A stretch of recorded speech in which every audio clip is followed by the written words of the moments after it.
लाहौर में मुस्लिम लीग नून के रहनुमा मीडिया से गुफ्तगू कर रहे हैं। आपको बराह रास्त लिए चलते हैं।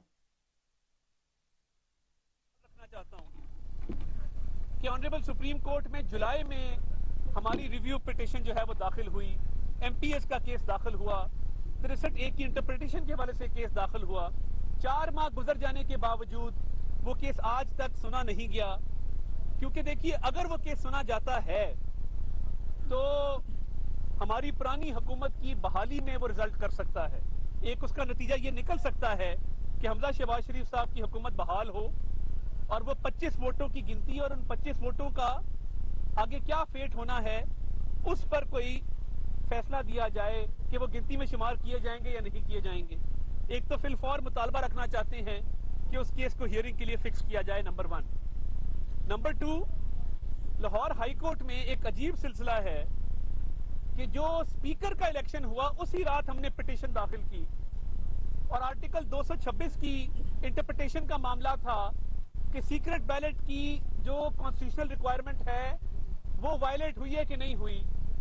वो भी इतने माह गुजर जाने के बावजूद स्पीकर का केस लाहौर हाई कोर्ट के साथ खाने में पड़ा है, उसको फिक्स करने को कोई तैयार नहीं है। ये भी मुतालबा रखना चाहते हैं कि स्पीकर वाला वो केस, उसका जो भी अंजाम हो, जो भी उसका रिजल्ट निकले, ये हमारा राइट है कि उस केस को फिक्स किया जाए, क्योंकि पीटीआई वाले एक वजीर साहब भी हैं जो करीबी रिश्तेदारी का दावा रखते हैं, जो मुख्तलिफ बातें चहमगोइयां चल रही वकला में। मैं उस कंट्रोवर्सी में ना घुसा हूं, ना मैं घुसना चाहता हूं, मगर हमारा लेजिटिमेट राइट है कि स्पीकर का वो केस फिलफौर लगाया जाए। उसके बाद हमारे मेंबर्स की जो सस्पेंशन की गई है, ऑल्दो ये कोर्ट की रूलिंग्स मौजूद हैं कि एतमाद के वोट में और अदम एतमाद के वोट में हर मेंबर को वोट का हक हासिल होगा और कोई सस्पेंड नहीं होगा। ये कोर्ट की रूलिंग्स तमाम मौजूद हैं। जो हमारे एमपी सस्पेंड किए गए हैं वो केस भी सर्द खाने की नजर है, उसमें भी वकला साहबान तरह तरह की बातें कर रहे हैं। हम बिल्कुल उन पर तवज्जो नहीं देंगे कि कौन वकील क्या कह रहा है, कि किससे क्या रिश्तेदारी है, और पीटीआई का एक वजीर जो बड़े बड़े दावे करता है। हम उस कंट्रोवर्सी में नहीं डलना चाहते, मगर वो केस भी सस्पेंशन का जो भी फैसला हो कानून इंसाफ पे मबनी, वो केस भी लगाया जाए। तो ये आज मुशावरत का अमल शुरू कर दिया गया है। कल इसमें मजीद तेजी आएगी और हद्दुल वसा कोशिश की जाएगी कि ये असेंबलियों की तहलील ना हो और उसके लिए सियासी ऑप्शन जो आपको बताई गई और कानूनी ऑप्शन वो तमाम एक्सरसाइज की जाएंगी। अस्मा बुखारी साहबा जी, मैं सिर्फ इतना कहना चाहती हूँ कि आज के इजलास में 2 टोक और बड़ा क्लियर एक स्टांस जो है हमजा शहबाज शरीफ साहब की जेर सदारत जो पार्लियामेंटी कमेटी का इजलास हुआ है, वो बहुत क्लियर है कि पंजाब असम्बली जो है वो किसी की जागीर नहीं है। ना वो परवेज इलाही साहब की जागीर है और ना फर्द वाहिद इमरान खान जो है वो इसके ऊपर अपने फैसले मुसल्लत कर सकता है। पंजाब असम्बली में बेसिकली पीटीआई और पीएमएलएन दोनों के वोट बराबर है। 50% जो पार्लियामेंट्री पार्टी है, यानी जो हमारी पीएमएलएन है, उसको किस चीज की सजा दी जाएगी? उसको सिर्फ इमरान खान चूंकि डिप्रेशन में है, इमरान खान अपने तमाम मकासद में फेल हुआ है, सो अब उसका रिजल्ट यह है कि आप असम्बलियों को तहस नहस कर दें।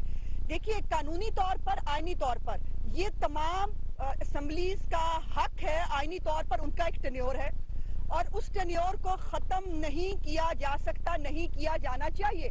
बड़ी मुश्किल से पाकिस्तान को दोबारा ट्रैक पे लाया गया है जहां पर असम्बलियां अपनी मुद्दत पूरी करने लगी हैं, लेकिन फिर पहले आमिर किया करते थे। आज इमरान खान नाम का एक आमिर और एक बीमारी इस मुल्क को जो मुसल्लत है, वो आज फिर इदारों के पीछे पड़ गई है और वो चाहती है कि असम्बलियों को डिसॉल्व कर दिया जाए। तो ये नहीं होने दिया जाएगा।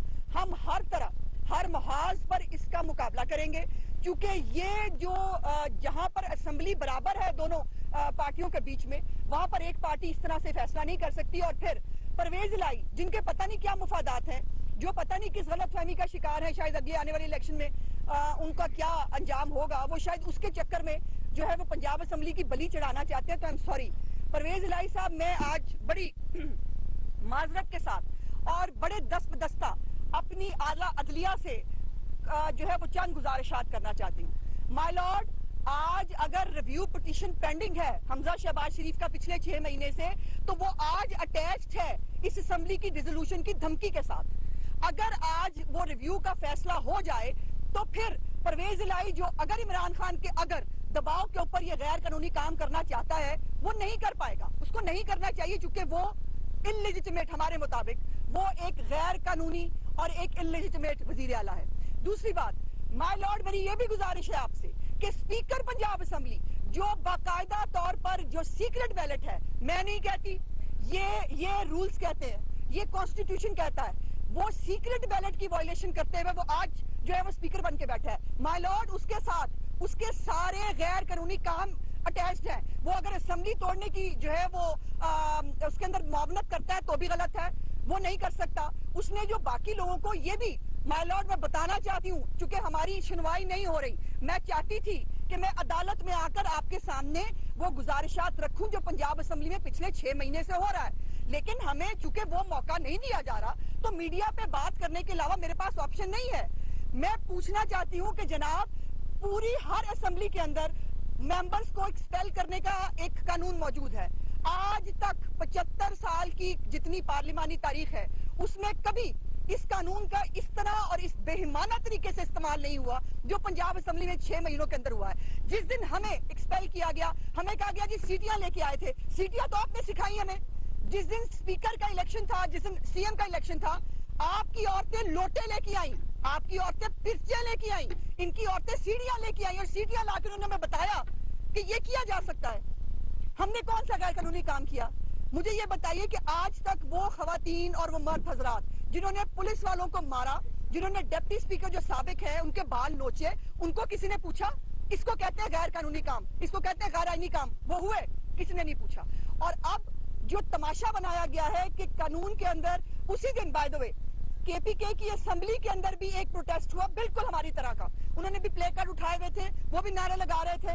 वहां पर आज तक ये इस तरह से ये रूल इस्तेमाल नहीं हुआ। नेशनल असेंबली के अंदर बड़े बड़े मामलात होते हैं, वहां कभी ऐसे रूल इस्तेमाल हुआ? पंजाब असेंबली क्या किसी की जागीर है? पंजाब असेंबली क्या गुजरात की असेंबली है? आपने वहां गुंडे भर्ती कर लिए, इसका मतलब ये है कि आप उसको गुंडों की तरह चलाएंगे? आई एम सॉरी, ऐसा नहीं हो सकता, ये नहीं होगा। और आपने पहले 15 सिटिंग्स की जिक्र ही नहीं है कानून के अंदर, 15 दिनों का जिक्र है, और 15 दिन बहुत दिन पहले जो है वो पूरे हो चुके हैं। सो हम आपसे गुजारिश करते हैं, आला अदलिया से हमारी गुजारिश है कि आपने कानून के तहफ्फुज़ की, आइन के तहफ्फुज़ की कसम खाई है। जनाबे आला, पाकिस्तान के अंदर, पंजाब के अंदर और केपीके की असेंबलियों को तोड़ने की धमकी दी जा रही है। जनाबे वाली, पाकिस्तान की जो अवाम ने मैंडेट देके भेजा है इन मेंबर्स को, उस मैंडेट का कत्ल करने की कोशिश की जा रही है। बराए मेहरबानी इसके ऊपर आपके पास जो ऑप्शंस मौजूद है, मैं नहीं कहना चाहती, मैं ये नहीं कहना चाहती क्योंकि मैं खुद वकील हूँ, मैं ये नहीं कहना चाहती कि हम इतने बदकिस्मत क्यों हैं कि हम अपनी पिटीशन दायर करते हैं, वो 6 महीने नहीं लगती। बाकी लोगों की पिटीशन शाम को दायर होती है, सुबह उसके ऊपर जो है वो हेयरिंग होती है, शाम को फैसला आ जाता है। इसके ऊपर कानून की खास तौर पर जो रिव्यू। लाहौर में मुस्लिम लीग नून के रहनुमा अता ताड़ और उस्मा बुखारी मीडिया से गुफ्तगू कर रहे थे। अस्मा बुखारी का कहना था कि पंजाब असेंबली किसी की जागीर नहीं कि परवेज इलाही या इमरान खान अपने फैसले मुस्तलद करें।